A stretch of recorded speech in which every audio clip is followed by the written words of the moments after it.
नमस्कार मित्रों, इस कड़ी में अर्थशास्त्र कक्षा 12 की इस कड़ी में आपका स्वागत है। अर्थशास्त्र की दो मुख्य विषय वस्तु है, एक है मांग और एक है पूर्ति। मांग के बारे में हम अध्ययन कर चुके हैं। इसका दूसरा जो मुख्य विषय वस्तु है पूर्ति, उसके बारे में हम आज अध्ययन करते हैं। तो पूर्ति क्या होती है? पूर्ति का मतलब है कि निश्चित कीमत पर कोई फर्म जितना माल बेचने को तैयार है, कोई फर्म निश्चित समय में निश्चित कीमत पर जितना माल बेचने को तैयार होती है, उसे हम उस वस्तु की पूर्ति कहते हैं।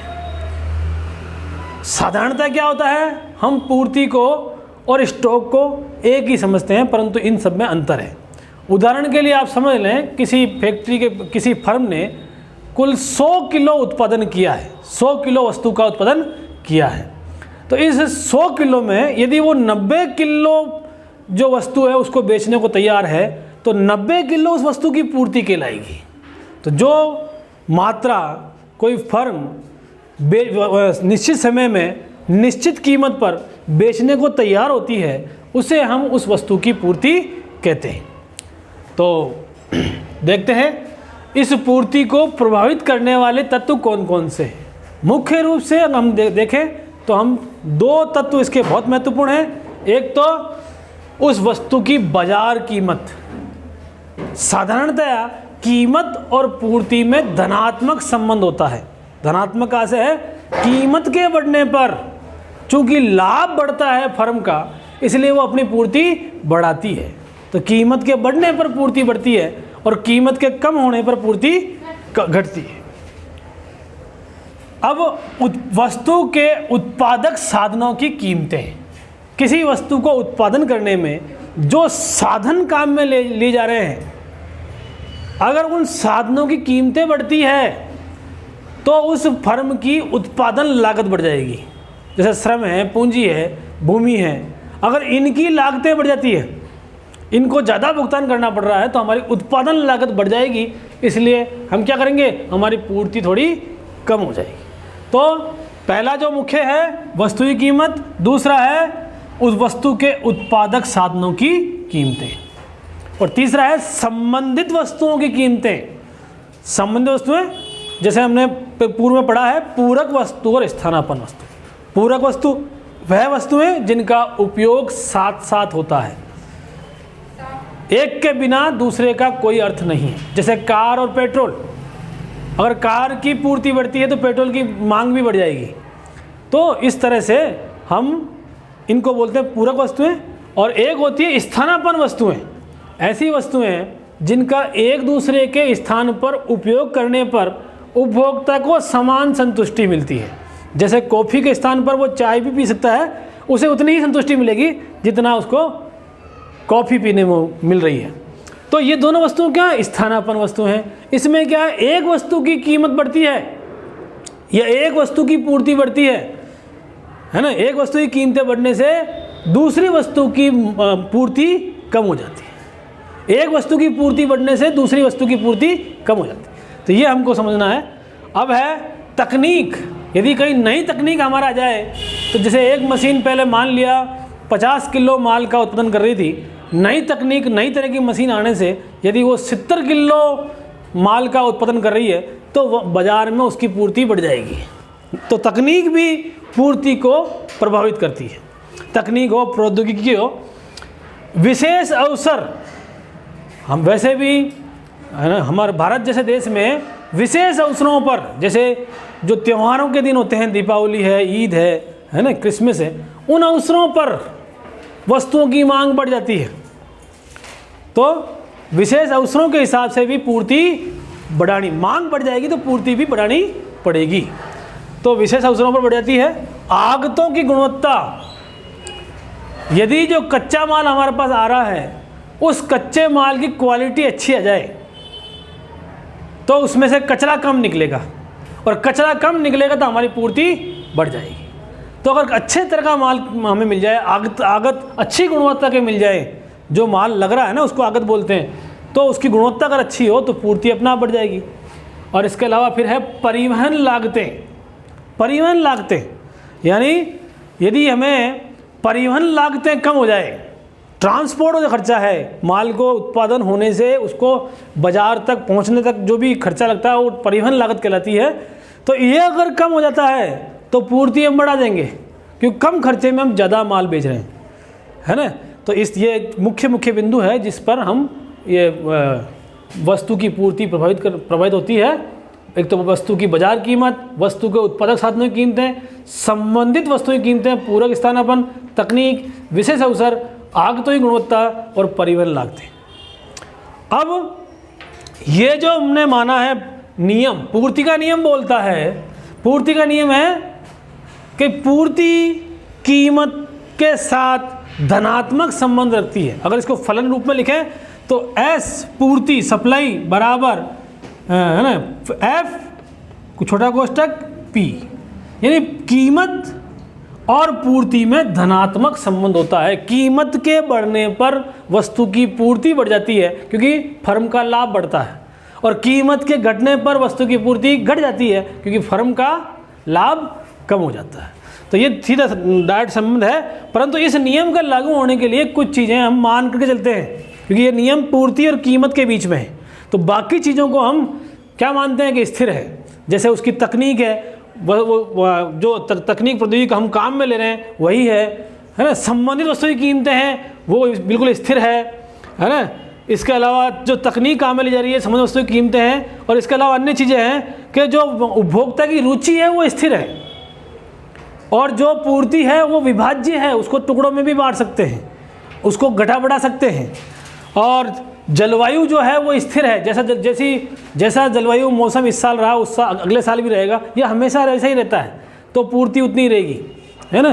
तो ये और दीर्घ काल में कृषिगत वस्तुओं की पूर्ति क्या है, परिवर्तनशील होती है। तो ये कुछ मान्यताएं हैं जो हम मान कर चलते हैं।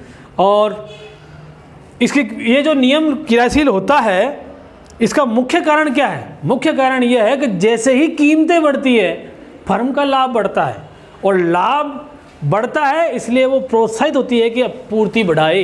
तो पूर्ति बढ़ाने के लिए वो प्रेरित होती है। किस कारण? क्योंकि लाभ ज़्यादा मिल रहा है।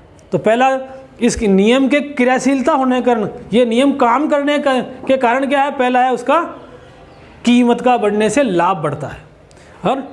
और दूसरा, नए उत्पादक अगर पूर्ति उसके साधनों की कीमतें अगर कम हो जाए, कीमतें कम होने या लाभ अधिक मिले, जब लाभ कीमत बढ़ने से चूंकि लाभ अधिक मिलता है तो नए उत्पादक भी उसमें प्रवेश कर जाते हैं, नए उत्पादक भी अपनी नई नई फर्में खोल लेते हैं। तो इस कारण भी पूर्ति बढ़ जाती है, और दीर्घ काल के अंदर वस्तु की पूर्ति परिवर्तनशील होती है।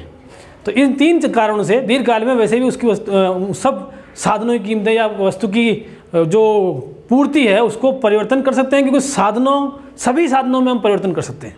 ठीक है सर। तो ये सब चीज़ें हैं। अब हम पढ़ेंगे कि इसमें दो तरह की अनुसूची, दो तरह के वक्र और दो तरह की पूर्ति होती है। जैसा मांग की अवधारणा में पढ़ा था, बिल्कुल वैसा के वैसा इसमें भी है। जैसे व्यक्तिगत फर्म निश्चित समय में निश्चित कीमत पर जो माल बेचने को तैयार है वो उसकी व्यक्तिगत पूर्ति है, उस फर्म की व्यक्तिगत पूर्ति है। और ऐसे ही यदि जितनी फर्में उस माल को बेच रही है, सभी फर्मों के कुल उत्पादन को अगर कुल पूर्ति को जोड़ दिया जाए तो बाजार की पूर्ति रहती है ना। इसको समझने के लिए सारणी समझेंगे अपन। और अगर इसको हम अनुसूची में दिखाएं तो अगर एक फर्म की विभिन्न कीमतों पर की जाने वाली पूर्ति हम सारणी में दिखाते हैं तो ये कहलाती है व्यक्तिगत पूर्ति अनुसूची। जैसे ये है ए फर्म की व्यक्तिगत पूर्ति अनुसूची, और ये है बी फर्म की व्यक्तिगत पूर्ति अनुसूची। मान लिया किसी बाजार में दो ही फर्में हैं और दो ही फर्में पूर्ति करती है, तो इन दोनों फर्मों को यदि हम विभिन्न कीमतों पर इनकी पूर्ति को जोड़ लें, विभिन्न कीमतों पर की जाने वाली पूर्तियों को जोड़ लें, तो बाजार पूर्ति हमें प्राप्त हो जाती है। ठीक है ना। और अगर इनके वक्र बनाएंगे तो जैसे ए फर्म जो ए व्यक्तिगत फर्म है, इसकी पूर्ति का विभिन्न कीमतों पर वक्र बनाएंगे तो वो कहलाएगा व्यक्तिगत पूर्ति वक्र। ऐसे ही बी की विभिन्न कीमतों पर की जाने वाली पूर्ति को यदि हम वक्र में दर्शाएंगे तो वो कहलाएगी बी का व्यक्तिगत पूर्ति वक्र। और जो अगर दो फर्में हम मान लें तो इन दोनों की पूर्ति को जोड़ करके जो बाजार पूर्ति हमें प्राप्त होती है उसकी विभिन्न कीमतों पर बाजार पूर्ति का अगर वक्र बनाए तो वो बाजार पूर्ति वक्र कहलाएगा।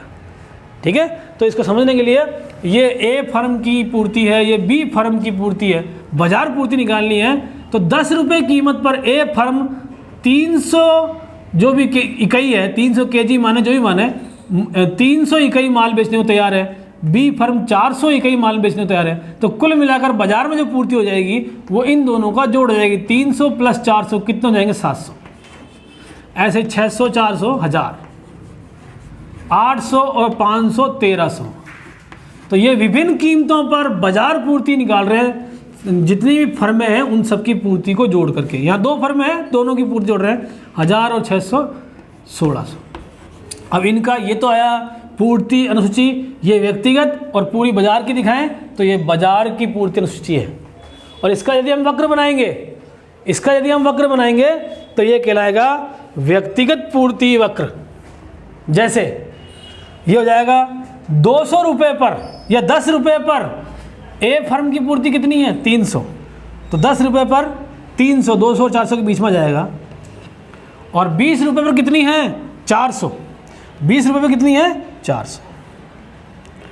और 30 रुपये पर कितनी है? 600। और 40 रुपये पर कितनी है? नहीं, 30 रुपये पर थी 500, 30 पर 500 है, 400 और 600 के बीच में, और 40 पर 600, 40 पर 600। और इनको अगर अपन मिलाएंगे तो ये इसका ए फर्म का व्यक्तिगत पूर्ति वक्र है। ऐसे ही बी फर्म का भी निकाल सकते हैं। 10 रुपये पर बी फर्म द्वारा पूर्ति कितनी हो रही है? 400, तो 10 पर कितनी हो रही है? 400। 20 पर कितनी है? 600, तो 20 पर 600। 30 पर कितनी है? 800, 30 पर कितनी जाएगी? 800, 30 पर 800। और इन सबको मिलाएंगे तो ये बी फर्म का व्यक्तिगत पूर्ति वक्र और इन दोनों की मांगों का जो योग है उसका बना लेते हैं तो बाजार पूर्ति वक्र आ जाएगा। तो ये ए, ये बी का पूर्ति वक्र और ये बाजार पूर्ति वक्र। कैसे? 10 पर कितना आ रहा है? कुल इन दोनों का योग कितना आ रहा है? 700, 10 पर आ जाएंगे 700, ठीक है, 800 थोड़ा कम। और 20 पर 1000, 20 पर 1000, 30 पर 1300, तो 1400 से थोड़ा कम, 1300, 30 पर। और 40 पर कितना है? 1600, 40 पर कितना जाएगा? 1600। और इन सबको मिलाएंगे तो ये बाजार पूर्ति वक्र आ जाएगा। तो व्यक्तिगत पूर्ति, व्यक्तिगत अनुसूची और व्यक्तिगत वक्र, बाजार पूर्ति, बाजार अनुसूची, पूर्ति अनुसूची और बाजार पूर्ति वक्र, इन तीनों को हमने समझा। अब हम इसका जो अंतिम भाग है वो हम कर रहे हैं, जैसे हमने मांग में समझा था, पूर्ति में परिवर्तन को हम किस प्रकार से समझ सकते हैं। दो चीज़ है, एक तो कीमत के बदलने पर पूर्ति बदलती है तो उसको हम कहते हैं पूर्ति में परिवर्तन। उसमें क्या होता है? एक ही फर्म पर संकुचन या विस्तार होता है, एक ही फर्म पर संकुचन या विस्तार होता है।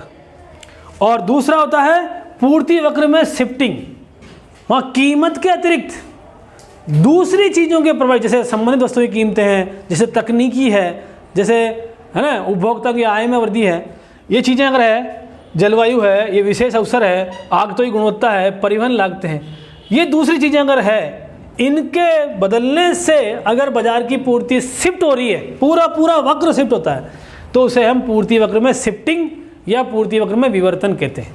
इन दोनों को समझने का प्रयास करें।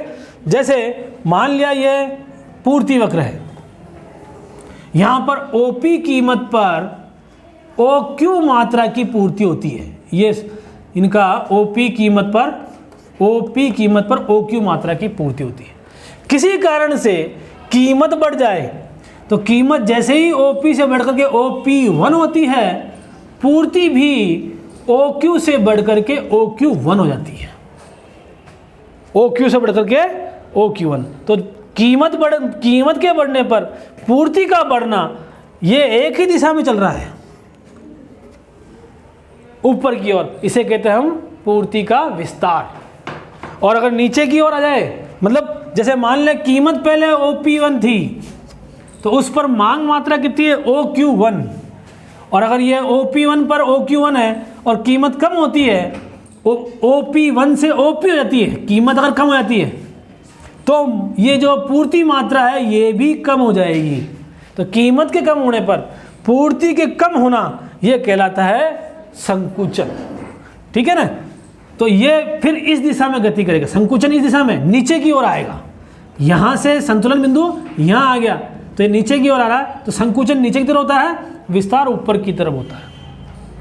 और कीमत के अतिरिक्त जो दूसरे बिंदु हैं, जैसे संबंधित वस्तुओं की कीमतें, उत्पादक साधनों की कीमतें, तकनीक, विशेष अवसर, आगतों की गुणवत्ता, परिवहन लागतें, अगर ये प्रभावित करती है पूर्ति को, तो ये पूर्ति वक्र पूरा शिफ्ट हो जाए एक निश्चित कीमत पर, जहाँ कीमत स्थिर है। मान लिया OP पर ये OQ मात्रा की पूर्ति भी हो रही है, और अन्य जो भी इसके प्रभावित करने वाले कारक हैं उनमें कोई परिवर्तन हो जाए, और तो इसका पूर्ति वक्र यहाँ से उठ करके अगर यहाँ आ जाता है, उत्पादन साधनों की जो लागत है वो कम हो जाती है, तो इसमें क्या होगा, इसी कीमत पर पूर्ति जो पहले OQ थी वो बढ़ करके OQ1 हो जाती है।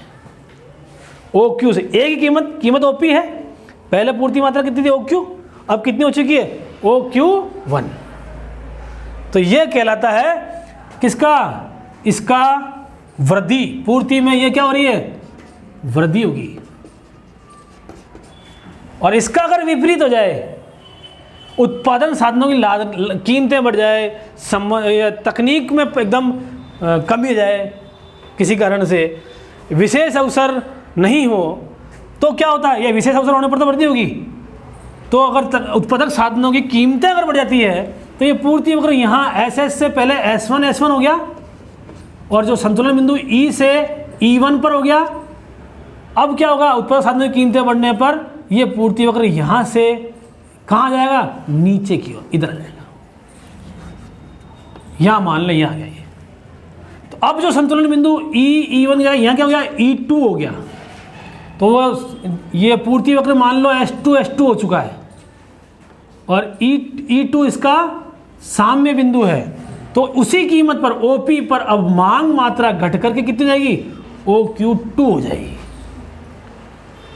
तो जैसे एक साधन को माने, उत्पादक साधनों की कीमतें कम होने पर अगर इसकी ये पूर्ति वक्र नीचे की ओर शिफ्ट होता है, दाईं ओर शिफ्ट होता है, तो इसे हम क्या कहते हैं, वृद्धि को कहते हैं, पूर्ति में वृद्धि होना कहते हैं। और अगर ये शिफ्ट होकर नीचे की ओर हो जाता है तो उसी कीमत पर पूर्ति मात्रा कम हो जाती है, ऊपर की ओर जाता है। तो ऊपर की ओर होने पर क्या बोलते हैं, पूर्ति में कमी होना कहते हैं। तो वो वृद्धि है और ये कमी है। इस तरह से हमने पूर्ति के उदाहरण संबंधी जो जितनी भी बातें हमारे अभी कोर्स में पाठ्यक्रम में है वो सब हमने एक ही इस वीडियो में पूरा करने की कोशिश करी है। तो आपसे अपेक्षा रहेगी कि आपको अच्छा लगा हो, इसको शेयर करें, लाइक करें और इसको सब्सक्राइब कर लें, ताकि नया वीडियो आने पर इसकी जानकारी आपको तुरंत मिल जाए। धन्यवाद।